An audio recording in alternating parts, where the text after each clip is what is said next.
요즘 우리 주변에 삶의 어려움을 견디지 못하고 스스로 목숨을 끊는 사람들이 참 많습니다. 왜 그렇습니까? 여러 가지 이유가 있겠지만 크게 두 가지 이유로 살펴보면 존재감의 상실과 외로움 때문입니다. 나는 이 세상에 아무짝에도 쓸모없는 인간이다. 아무도 나를 알아주는 사람이 없다. 나는 혼자다. 이런 생각이 들기 때문에 살고 싶지 않은 겁니다. 그러나 누군가 한 사람이라도 나에게 관심을 가져주고 나를 밀어주고 이끌어주는 사람이 있다면 사람들은 절대로 인생을 포기하지 않습니다. 누군가 자기에게 살아야 될 이유와 의미를 알려준다면 죽을 사람은 아무도 없습니다. 왜냐하면 사람들은 누구나 다 살고 싶기 때문입니다. 오늘 본문에서 예수님은 우리에게 양이라고 그랬습니다. 양도 생명이 있는 존재이기 때문에 살고 싶어 합니다. 이 땅에 살아있는 존재는 다 살고 싶어 합니다. 스스로 죽고 싶어 하는 존재는 하나도 없습니다. 우리 인간도 생명을 가진 존재이기 때문에 살고 싶어 합니다. 그래서 열심히 일하고 열심히 먹습니다. 심지어 먹기 싫어도 먹는 걸 찾아서 억지로라도 먹습니다. 이것을 생존 본능이라고 합니다. 살아있는 존재는 다 생존 본능이 있습니다. 이것을 다른 말로 욕구라고 합니다. 인간은 생존하기 위해서 식욕, 탐욕, 소유욕 같은 욕구를 가지고 있습니다.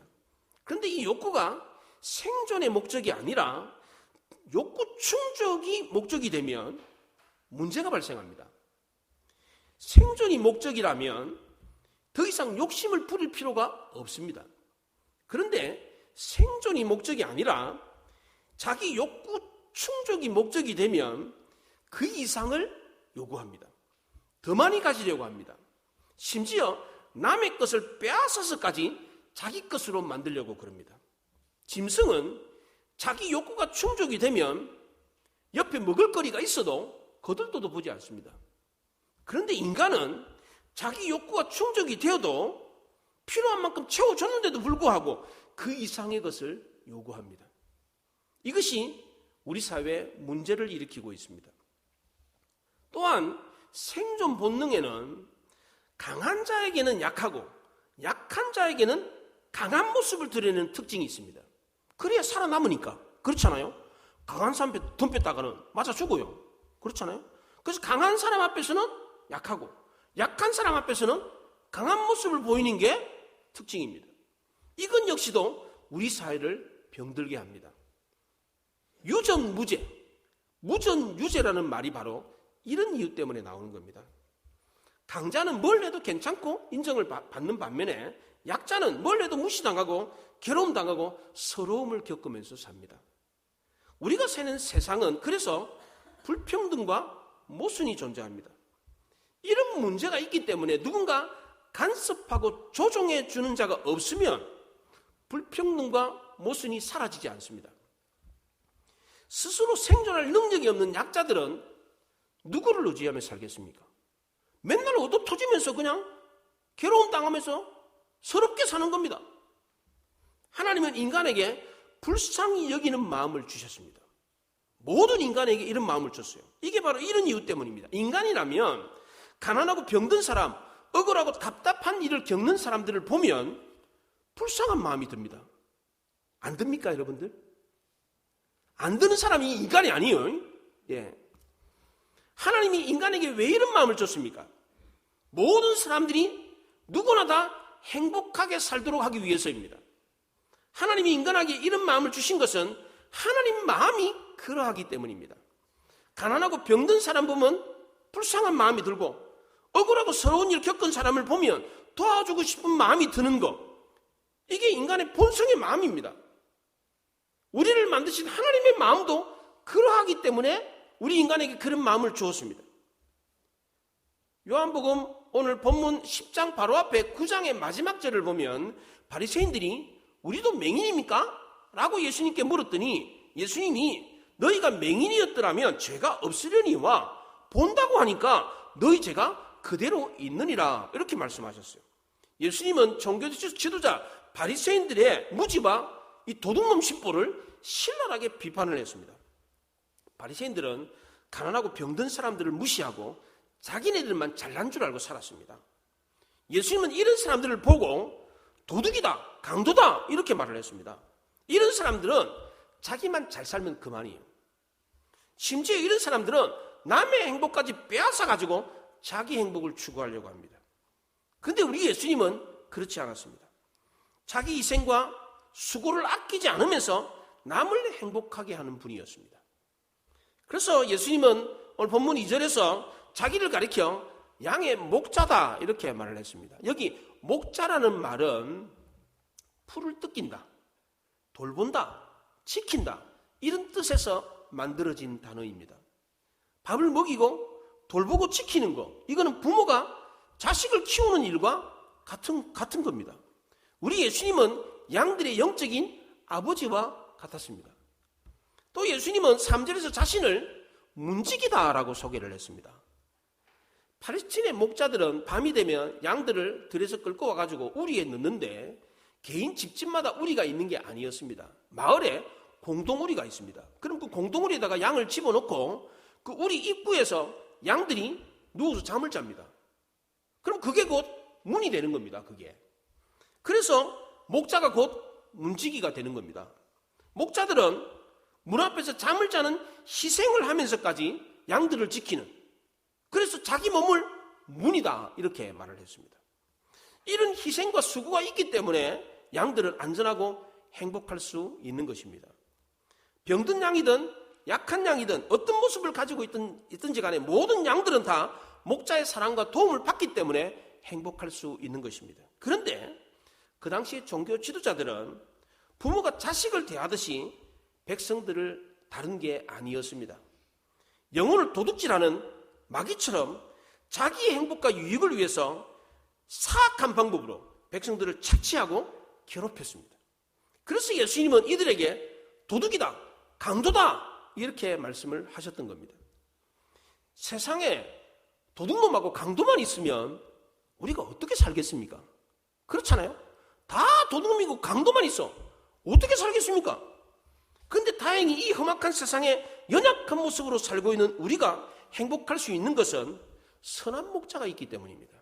동물의 세계에도 늑대나 이리만 있는 것이 아니라 그 늑대와 이리의 공격을 막아주는 선한 목자가 있기 때문에 연약한 양 같은 존재도 행복하게 살 수 있는 것입니다.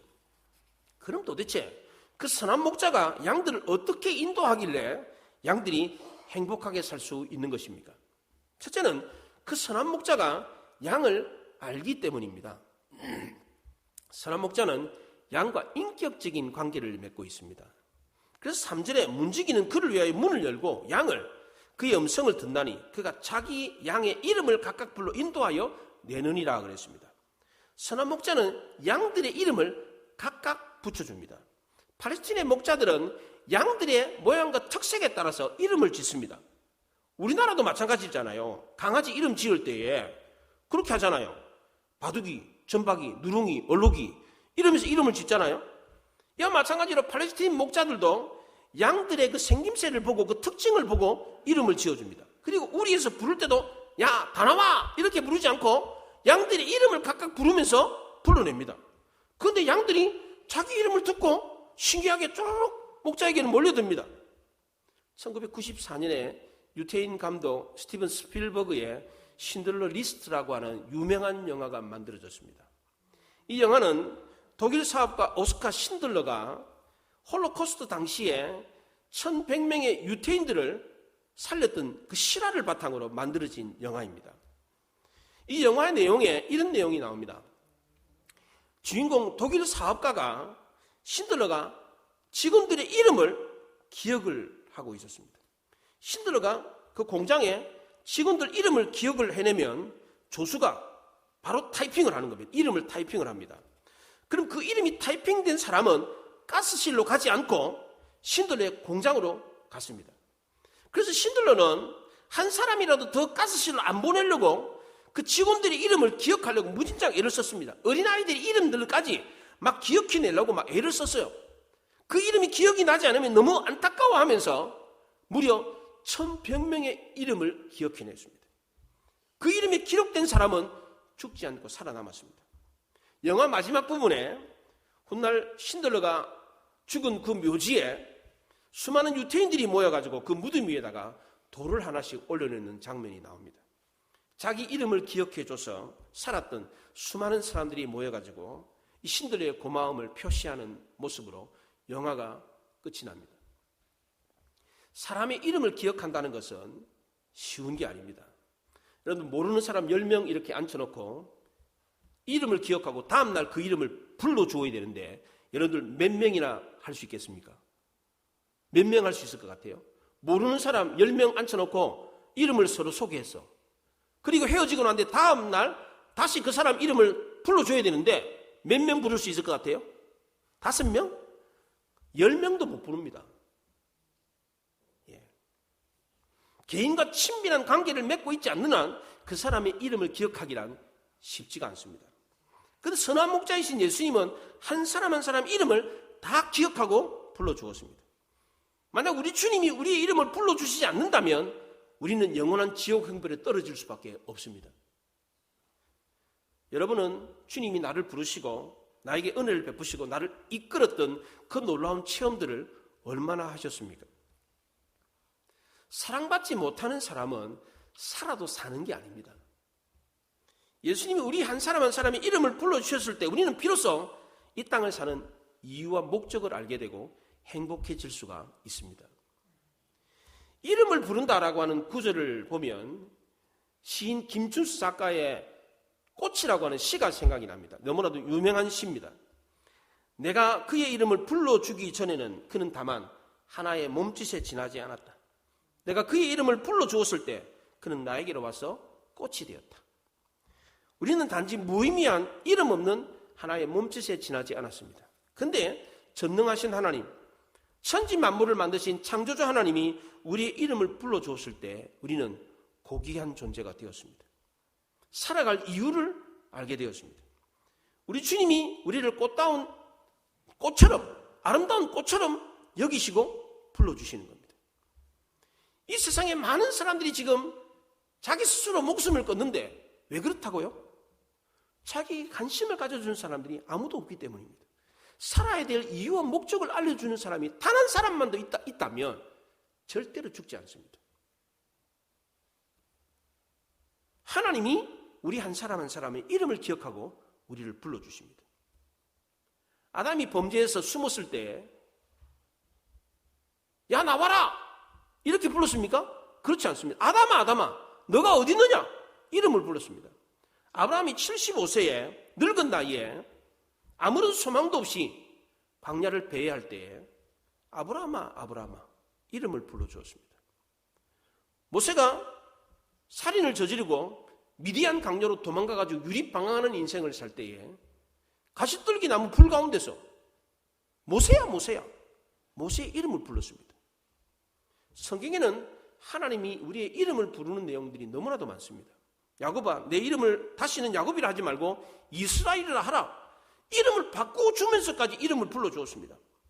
이사야 49장에 여인이 어찌 그 젖 먹는 자식을 잊겠으며 자기 태에서 난 아들을 긍휼히 여기지 않겠느냐.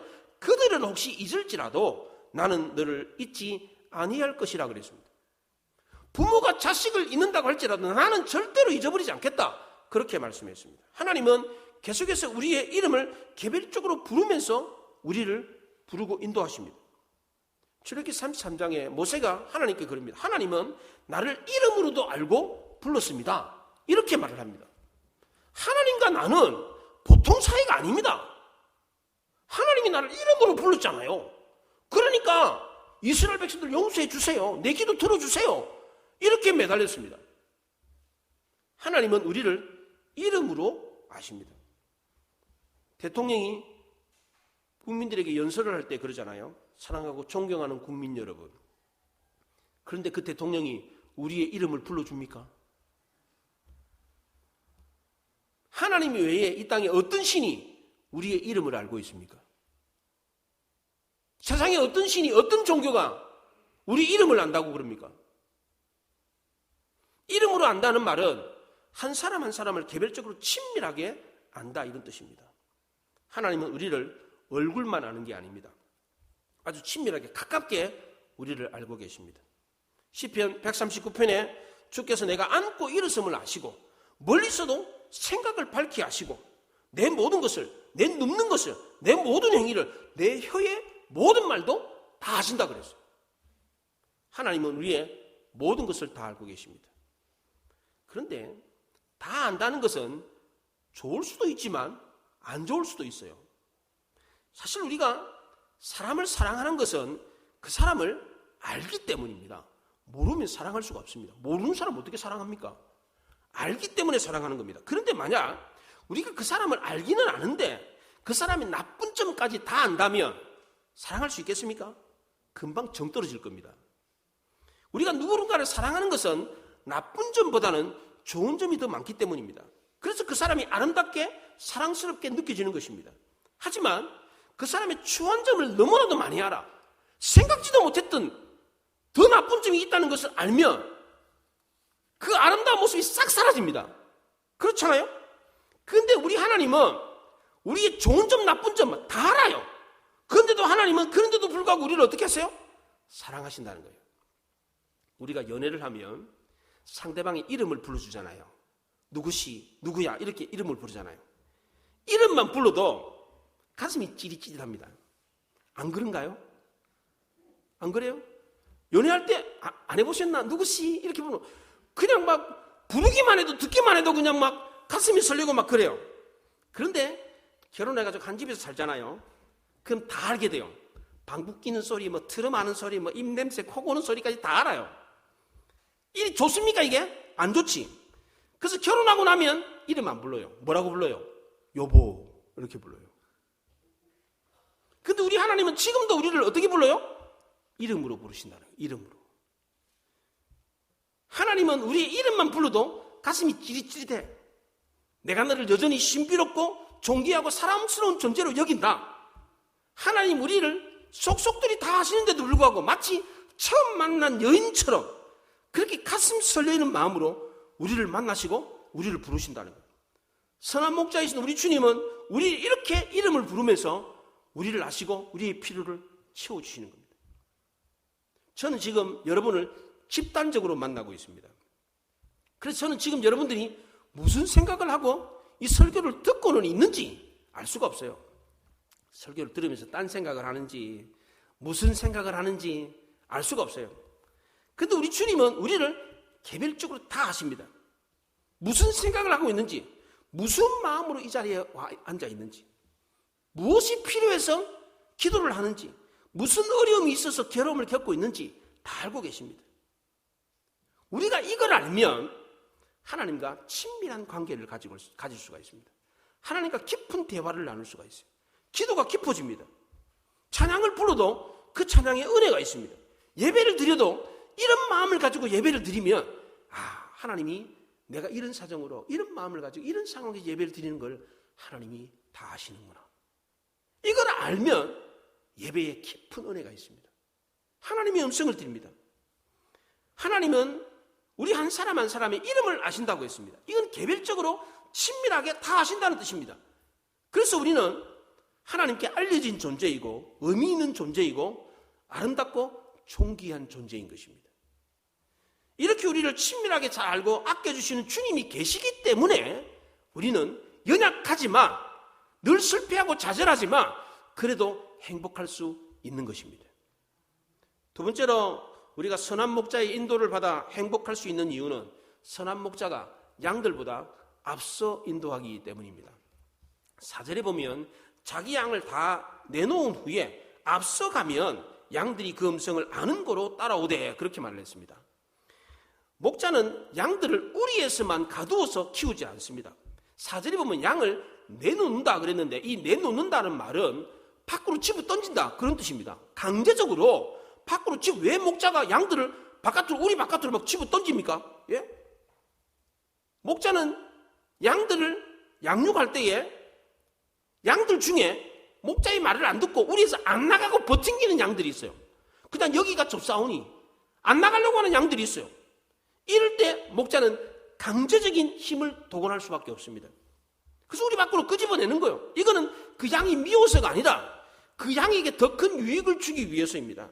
우리 옛말에 말은 제주도로 보내고 사람은 서울로 보내라. 품 안의 자식은 망한다. 이런 말이 있습니다. 보다 더 넓은 시야를 보여주어야 성장하고 성공할 수 있는 것입니다. 선한 목자는 보다 더 넓은 세상을 보여주면서 양들 앞에서 친히 길을 인도합니다. 팔레스틴의 목자들이 양들보다 앞서서 길을 인도하는 것은 지형적인 특성 때문입니다. 팔레스틴에는 골짜기가 많습니다. 험한 계곡들이 많아요. 웅덩이가 많습니다. 이런 지형 때문에 목자들이 친히 양들보다 앞서서 인도를 합니다. 이런 지형의 인도를 받는 이런 지형 때문에 양들을 인도하기가 보통 힘든 게 아닙니다. 양들은 또 눈이 나빠요. 1m 앞까지만 볼 수 있고요. 2m 정도 떨어져 있는 사물은 흐릿하게 보입니다. 눈이 그래요. 양들 눈이. 그리고 양들은 방향 감각이 없어요. 동서남북을 몰라. 이런 양들을 인도한다는 게 얼마나 힘든지 모릅니다. 늘 조심스럽습니다. 또 목자가 들고 다니는 지팡이는 그냥 나무 막대기가 아닙니다. 겉에가 이거 캐션 마크처럼 이렇게 구부러져 있어요. 양들이 웅덩이나 골짜기에 빠지면 그걸 이렇게 걸어가지고 양들을 건져내는 데 쓰기 때문입니다. 유럽이나 호주나 뉴질랜드에도 양들이 많습니다. 근데 거기에는 그냥 평지에 드넓은 초원입니다. 그러니까 여기에서 양을 키우는 목자들은 별로 할 일이 없어요. 그냥 엎어져 잠이나 자고 개들이 이리저리 쫓아다니면서 양들을 몰고 다니지 목자들이 하는 일이 별로 없어요. 그러나 팔레스틴의 목자들은 그렇지가 않습니다. 한 걸음 한 걸음 조심스럽게 걸어가면서 양들을 인도해야 됩니다. 왜냐하면 험한 지형이 많기 때문입니다. 오늘날 우리가 살고 있는 세상도 마찬가지입니다. 한 치 앞을 내다볼 수가 없습니다. 내 앞에 서 있는 사람이 좋은 사람인지 나쁜 사람인지 알 수가 없어요. 내 앞날이 밝을 것인지 어두울 것인지 알 수가 없습니다. 그런데 다행인 것은 우리 주님이 우리보다 앞서가셔서 우리 길을 인도해 주신다는 겁니다. 그럼 우리는 주님 뒤만 따라가면 실수가 없습니다. 우리가 그동안 실수했다면 그것은 우리가 주님의 뒤를 따라간 것이 아니라 우리가 먼저 주님보다 앞서갔기 때문입니다. 우리 인생은 주님만 믿고 주님만 따라가면 실수가 없습니다. 문제가 없습니다. 동물의 세계에서 무리를 짓고 사는 동물들이 있습니다. 대표적으로 코끼리, 늑대 이런 동물들은 무리를 지어서 삽니다. 그런데 무리를 지어서 사는 동물들에게는 우두머리가 꼭 있습니다. 그런데 코끼리 우두머리하고 늑대 우두머리는 완전히 다릅니다. 늑대 우두머리는 먹이를 사냥할 때 자기가 직접 사냥하지 않습니다. 아래 것들을 시킵니다. 그리고 사냥에 성공을 하면 그 먹이를 우두머리 늑대가 제일 먼저 먹습니다. 그런데 코끼리 우두머리는 정반대입니다. 가뭄이 들어가지고 물이 없으면 자기 상하로 나무 뿌리를 뽑아가지고 물을 얻어내고 그리고 물을 먹일 때도 새끼 코끼리, 병든 코끼리부터 먼저 먹이고 제일 나중에 우두머리 코끼리가 물을 마십니다. 다른 짐승들이 공격을 해봐도 모든 공격을 제1선에서 먼저 막는 게 바로 우두머리 코끼리입니다. 사냥꾼이 총을 쏘려고 그러잖아요. 그럼 제일 앞서서 총을 맞는 코끼리가 우두머리 코끼리입니다. 그래서 어떤 코끼리가 우두머리 코끼리인가 쉽게 알려면 상처를 보면 알 수가 있습니다. 짐승에게 찢긴 상처가 많고 총알 자국이 많은 코끼리가 우두머리 코끼리입니다. 우리 주님도 마찬가지입니다. 우리가 가는 모든 길에 우리보다 앞서가시면서 우리를 대신해서 고난을 당하시고 채찍에 맞으시고 가시에 찔리시고 창에 찔리시고 십자가를 지셨기 때문에 온몸에 상처투성이입니다. 우리는 한 발 한 발 내딛기 어려운 시대에 살고 있습니다. 어느 웅덩이에 빠질지 어떤 골짜기에 어느 절벽에 떨어질지 알 수가 없습니다. 그러나 우리보다 앞서 계신 주님을 따라가면 문제될 게 하나도 없습니다. 주님은 우리가 당하는 모든 아픔을 먼저 다 당하셨습니다. 우리가 병들어서 수술대 위에 누워있다고 한번 생각해 보십시오. 우리 주님은 우리가 병들어 수술하는 이 아픔을 다 먼저 당하셨습니다. 온몸이 다 찢기고 부서지는 아픔을 겪었습니다. 우리가 인간관계에서 배신을 당하고 서럽고 억울한 일을 겪었을 때 우리 주님은 이미 이 일을 다 당하셨습니다. 제자들이 다 도망간 상태에서 군중들이 돌을 던지면서 십자가에 못 박으라라고 하는 얘기를 홀로 들었습니다. 우리가 너무나도 창피하고 부끄러운 일을 당할 때도 우리 주님을 생각해 보십시오. 겉옷과 속옷을 다 벗긴 채로 창조주이신 하나님이 피조물들 앞에서 나무에 매달리는 수치를 겪었습니다. 우리가 때로는 하나님께 버림받은 것 아닌가?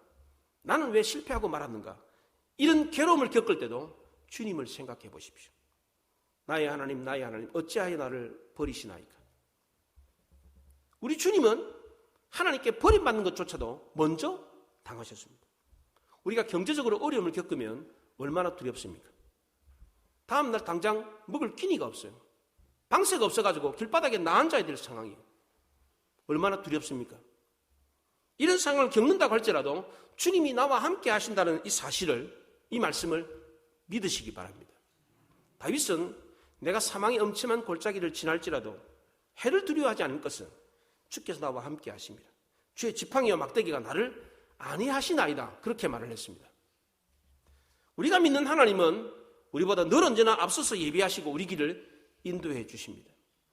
신명기 1장에 너희보다 먼저 가신 너희 하나님 여호와께서 애굽에서 너희를 위하여 너희 목전에서 모든 일을 행하신 것 같이 이제도 너희를 위하여 싸우실 것이며 그는 너희보다 먼저 그 길을 가시며 장막 칠 곳을 찾으시고 밤에는 불로 낮에는 구름으로 너희가 갈 길을 지시하시는 자이시니라. 그렇게 말했습니다.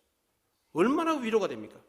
광야 이스라엘 백성들이 이 말씀을 믿고 하나님의 뒤를 따라갔을 때는 아무런 문제가 없었습니다. 연전연승, 승리하는 인생을 살았습니다. 그런데 이 말씀을 놓치고 자기의 소견에 오른 대로 자기 생각대로 살았을 때는 문제의 연속이었습니다. 그래서 마지막 세 번째로 우리가 선한 목자의 인도를 받아 행복한 이유는 목자의 음성을 듣기 때문입니다. 양들은 목자의 음성을 들어야 행복할 수가 있습니다. 4절에 보면 자기의 양을 다 내온 후에 앞서가면 양들이 그 음성을 아는 거로 따라온다. 그렇게 말을 했습니다. 아무리 힘들고 어려운 일을 겪는다고 할지라도 주님이 우리를 위해서 예비하신 길이 있다는 것을 믿고 그 길을 따라가면 우리 삶이 가장 위대하고 아름다운 삶이 되는 것입니다. 그런데 우리는 양처럼 어리석고 미련합니다. 이사야 53장에 우리는 다 양 같아서 그릇 행했다 그랬습니다. 하나님 우리를 앞서가시면서 인도하는데도 불구하고 우리는 양이라서 어리석고 미련해가지고 그 길을 따라가지 않으려고 하는 그런 어리석음이 있어요. 우리는 한 치 앞도 내다보지 못하면서도 내 고집대로 살려고 하는 경우가 굉장히 많이 있어요. 이랬다가는 큰일을 겪습니다. 평상시에는 내가 똑똑하고 방향 감각이 있고 분별력이 있는 것처럼 생각을 하는데 일단 위기가 닥치면 순간적으로 방향 감각을 잃어버립니다. 갈 바를 알지 못해요. 이게 바로 인간과 양의 특징입니다. 공군 조종사들이 훈련을 받잖아요. 공군 조종사들이 훈련을 받을 때 제일 먼저 받는 훈련이 자기가 가지고 있는 감각, 자기가 가지고 있는 직감을 버리는 것입니다. 특수장비나 계기판을 의지해야 되는데 내 감각, 내 판단을 의지하게 되면 큰 사고가 납니다. 비행기가 급도로 하강을 하잖아요. 그러면 중력과 같아져가지고 무중력 상태가 됩니다.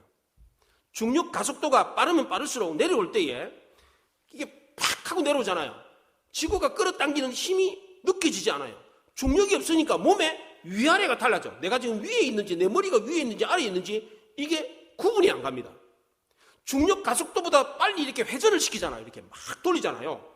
그러면 내 기능이 이쪽이 오른쪽인지 이쪽이 오른쪽인지 알 수가 없어요. 이게 이렇게 되는 거예요. 이런 상황에서 내 감각과 내 상식을 의지하게 되면 내가 타고 있는 비행기가 그냥 땅에 떨어져 버리는 거예요. 그래서 위기의 순간에 어떻게 해야 될지 알지 못하는 우리는 내 생각, 내 고집을 세워서는 안 되는 거예요.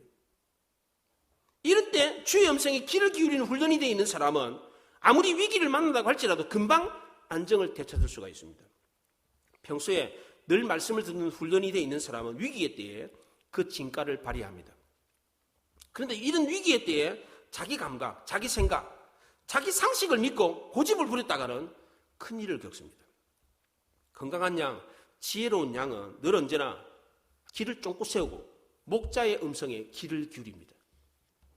팔레스틴에서 선교사 사역을 하는 야고 선교사라는 사람이 길을 가다가 목동이 양들을 인도하는 걸 보면서 깜짝 놀랐어요. 무슨 피리 같은 걸 부르는데 자기 양들이 쭉 이렇게 모이는 거예요. 너무 신기해가지고 나도 한번 해보자고.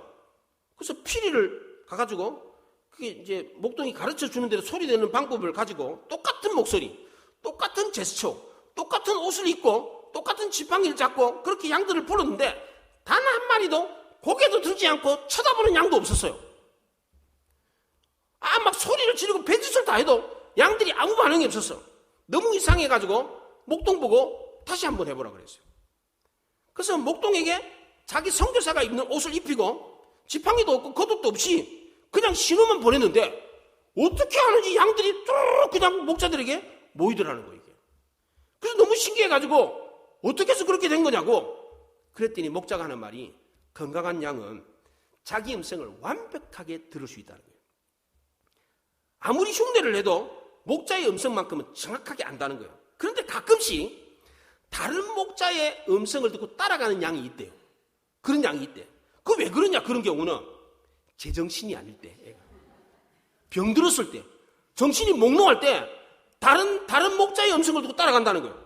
그래서 이단에 빠지는 사람들을 보면 영적으로 정상이 아닌 사람들입니다. 다 그래요. 건강하게 신앙생활하는 성도는 목자의 음성을 듣습니다.